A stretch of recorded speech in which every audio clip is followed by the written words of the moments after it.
မင်္ဂလာပါခင်ဗျာကျွန်တော်ရဲ့ YouTube channel မှာကြိုဆိုလိုက်ပါတယ်မိတ်ဆွေတို့ကိုဒီဗီဒီယိုဖိုင်လေးမှာဘုသူဒ္ဓအဖြစ်မျှဝေပေးနေတာကတော့ဓာတ်ဆီအင်ဂျင်တွေမှာအသုံးပြုတဲ့စီပတ်နဲ့စီဖစ်တာတွေရဲ့ပြစ်ချက်တွေနဲ့ပတ်သက်ပြီးတော့မိတ်ဆွေတို့ကိုဘုသူဒ္ဓအဖြစ်မျှဝေပေးနေတာပဲဖြစ်ပါတယ်ဒါကတော့စီပတ်ရဲ့ assembly ပဲဖြစ်ပါတယ်ကားရဲ့စီတိုင်ကြီးထဲမှာထည့်ထားတဲ့စီပတ် assembly ပဲဖြစ်ပါတယ်ဒါကတော့စီပတ်ပဲဖြစ်ပါတယ်ဓာတ်စီပတ်ပဲဖြစ်ပါတယ်စီတိုင်ကြီးထဲမှာထည့်ထားပြီးတော့စီတိုင်ကြီးထဲမှာရှိနေတဲ့စီတွေကိုဆုပ်ယူလိုက်မယ်ဆုပ်ယူလိုက်ပြီးတော့စီလိုင်းကို pressure နဲ့တွန်းတင်ပေးတဲ့စီပတ်ပဲဖြစ်ပါတယ်စီပတ် assembly မှာဆိုရင်တော့စီပတ်ပါဝင်မယ်ပန့်ဖစ်တာပါဝင်မယ်ဒါအပြင်စီလိုင်းရဲ့ဖစ်တာလည်းပါဝင်မယ်ဒါအပြင် pressure regulator လည်းပါဝင်မှာပဲဖြစ်ပါတယ်နောက်ထပ်တစ်ခုကတော့ level sensor လည်းပါဝင်မှာပဲဖြစ်ပါတယ်စီတိုင်ကြီးထဲမှာစီပမာဏကိုဖော်ပြပေးနေတဲ့ level sensor ပဲဖြစ်ပါတယ် pressure regulator ဆိုတာကတော့စီလိုင်းရဲ့ဖိအားကိုတသမတ်သေးဖြစ်အောင်လှုပ်ဆောင်ပြီးတဲ့ဘားလေးပဲဖြစ်ပါတယ် fuel filter ဆိုတာကတော့စီလိုင်းထဲမှာရှိနေတဲ့စီထဲမှာပါဝင်နေတဲ့အမှုန်တွေကိုစစ်ထုတ်ပြီးတာပဲဖြစ်ပါတယ်စီပန်ကနေပြီးတော့ pressure နဲ့တွန်းတင်လိုက်တဲ့အထက်မှာအမှုန်တွေပါလာနိုင်တယ်အဲ့ဒီထဲမှာပါဝင်နေတဲ့အမှုန်တွေကို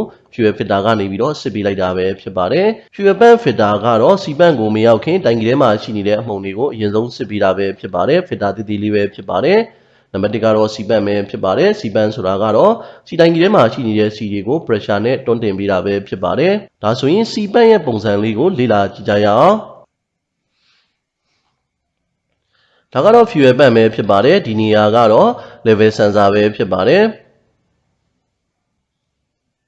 ဒါကတော့ float ပဲဖြစ်ပါတယ်တိုင်ကြီးထဲကိုစီထည့်တဲ့အခါမှာဒီ float ကလည်းအပေါ်ကိုတက်လာမယ်တက်လာတဲ့အခါမှာ level sensor ကပို့တဲ့အချက်လက်ပေါ်မူတည်ပြီးတော့ကားရဲ့တိုင်ဘက်မှာရှိနေတဲ့ fuel gauge ကလည်းတက်သွားမှာပဲဖြစ်ပါတယ်ဒီနေရာလေးကတော့ပန့်ရဲ့ filter ပဲဖြစ်ပါတယ်ဒီရဲ့အတွင်းထဲမှာကတော့ fuel pump ရှိမှာပဲဖြစ်ပါတယ်ဒါကတော့ level sensor ပဲဖြစ်ပါတယ်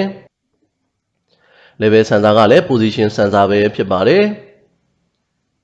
ဒီနေရာလေးကတော့ pressure regulator ပဲဖြစ်ပါတယ် pressure regulator ကတော့စီလိုင်းမှာရှိနေတဲ့ CFPR ကိုထိန်းချုပ်ပေးနေတာပဲဖြစ်ပါတယ်ဒါကတော့တိုင်ကြီးထဲမှာရှိနေတဲ့စီပန့်ရဲ့ assembly ပဲဖြစ်ပါတယ်ဒီနေရာကတော့စီပန့် assembly ဖြစ်ပြီးတော့ဒီနေရာကတော့ level sensor ပဲဖြစ်ပါတယ်အတွင်းထဲမှာဆိုရင်တော့ filter ရဲ့ပန့်ရဲ့ပါဝင်မှာပဲဖြစ်ပါတယ်ဒါကတော့စီတိုင်ကြီးပဲဖြစ်ပါတယ်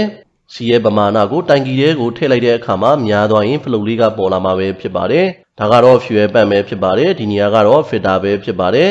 ဒါကပန့်ပါစီပန့်ကနေပြီးတော့စီကို pressure နဲ့ဆုပ်ယူလိုက်တယ်ဆုပ်ယူလိုက်ပြီးတော့စီလိုင်းကိုပို့ပေးတာပဲဖြစ်ပါတယ်စီကများနေတဲ့အခါမှာ pressure regulator ဘာကနေပြီးတော့စီတိုင်ကြီးထဲကိုပြန်ပို့ပေးတာပဲဖြစ်ပါတယ်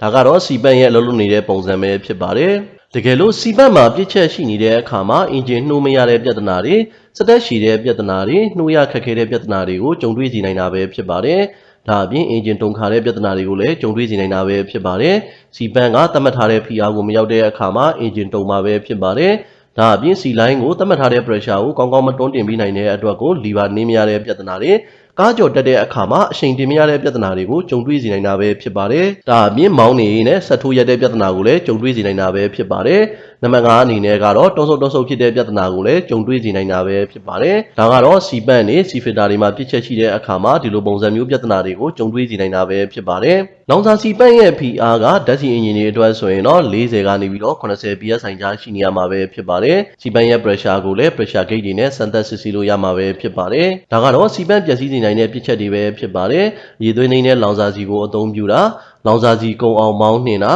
လောင်စာစီမှားယွင်းအသုံးပြုမိတာပန့်ဝါရင်းပြစ်ချက်ရှိနေတာစီဖစ်တာဂျီပိတ်တာဒီလိုပုံစံမျိုးပြစ်ချက်တွေကြောင့်လည်းစီပန့်ကိုပျက်စီးစေနိုင်တာပဲဖြစ်ပါတယ်မိတ်ဆွေတို့ကိုဒီဗီဒီယိုဖိုင်လေးမှာဘုသူဒ္ဓအဖြစ်မျှဝေပေးခဲ့တာကတော့ဓာတ်ဆီအင်ဂျင်တွေမှာအသုံးပြုတဲ့စီတိုင်ကြီးတွေကစီပန့်နဲ့စီဖစ်တာတွေရဲ့ပြစ်ချက်တွေနဲ့ပတ်သက်ပြီးတော့မိတ်ဆွေတို့ကိုဘုသူဒ္ဓအဖြစ်မျှဝေပေးခဲ့တာပဲဖြစ်ပါတယ်ကျွန်တော်ရဲ့ဗီဒီယိုဖိုင်လေးကိုအဆုံးထိကြည့်ရှုပေးတဲ့အတွက်ကျေးဇူးအများကြီးတင်ပါတယ်ခင်ဗျာ